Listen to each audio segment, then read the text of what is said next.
Bonjour à tous, bienvenue sur ABC Juriste. Aujourd'hui, je vais vous présenter un ouvrage qui concerne les avoirs dématérialisés et les exécutions forcées.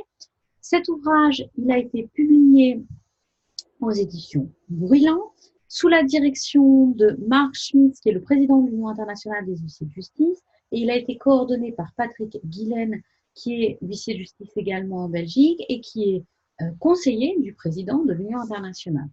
Alors cet ouvrage, il a été publié à l'occasion des 10 ans des lignes directrices de la CEPEJ. Alors qu'est-ce que c'est tout d'abord que ces lignes directrices? La CEPEJ, c'est la Commission européenne pour l'efficacité de la justice. En 2009, le 17 décembre 2009, la CEPEJ a publié des lignes directrices concernant l'exécution.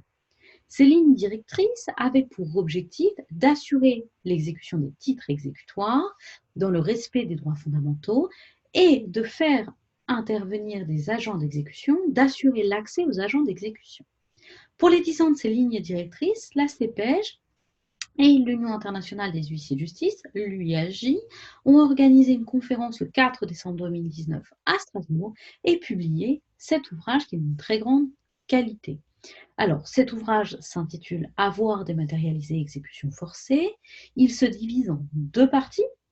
La première partie de l'ouvrage, je vais vous partager le plan de l'ouvrage, comme ça vous pourrez avoir accès au contenu. Alors le plan, vous le trouverez, je vais vous le montrer après, sur le site des éditions Larcier. La première partie concerne les lignes directrices de la CEPEJ elle-même, et c'est une présentation de ces lignes directrices et une explication de leur évolution, de l'évolution de leur mise en œuvre sur les 10 années passées. Et la deuxième partie concerne l'évolution des technologies. Alors, voici.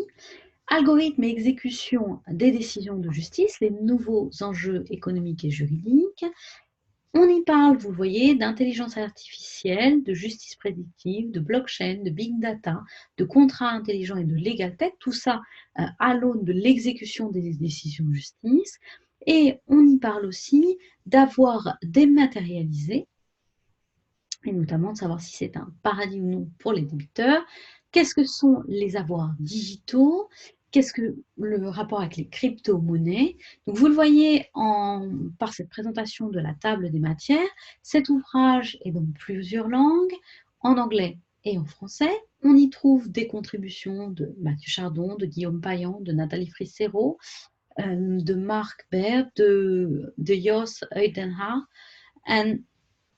L'intérêt de cet ouvrage, c'est à la fois de faire un bilan des lignes directrices, de les représenter, de démontrer une fois encore s'il en était besoin leur intérêt, mais également d'avoir une partie prospective sur à la fois les défis de l'évolution des technologies dans le cadre de l'exécution des décisions de justice, mais aussi concernant les enjeux de demain, les évolutions demain de ces technologies par rapport à l'exécution des décisions de justice.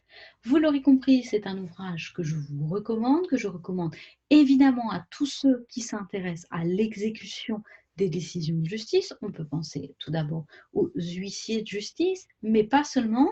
Il est intéressant également pour les étudiants, puisque les sujets liés aux droits numériques, aux nouvelles technologies sont de plus en plus importants dans les études de droit. Je vous partage juste très rapidement la page de l'éditeur pour que vous puissiez accéder. Alors, je ne sais pas si je l'ai ouvert. Attendez, je vous partage donc la page.